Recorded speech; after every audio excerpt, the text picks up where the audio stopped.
Boom! Ay! Panalo na!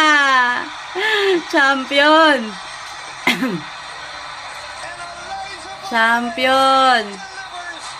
MVP mo na yun. Hindi yan mag-MVP. Alyssa Valdez? Baka. Kakapasok niya lang eh. Bilang sa yan. Oh, Galanza or Tots yan. Nagiya ka na! Itong part talaga na ayaw ko eh.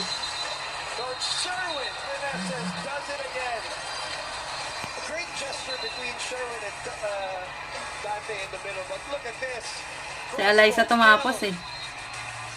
Scoring 5 points in the crucial fifth set. Did not play most of the second, third, and fourth. Kaya pala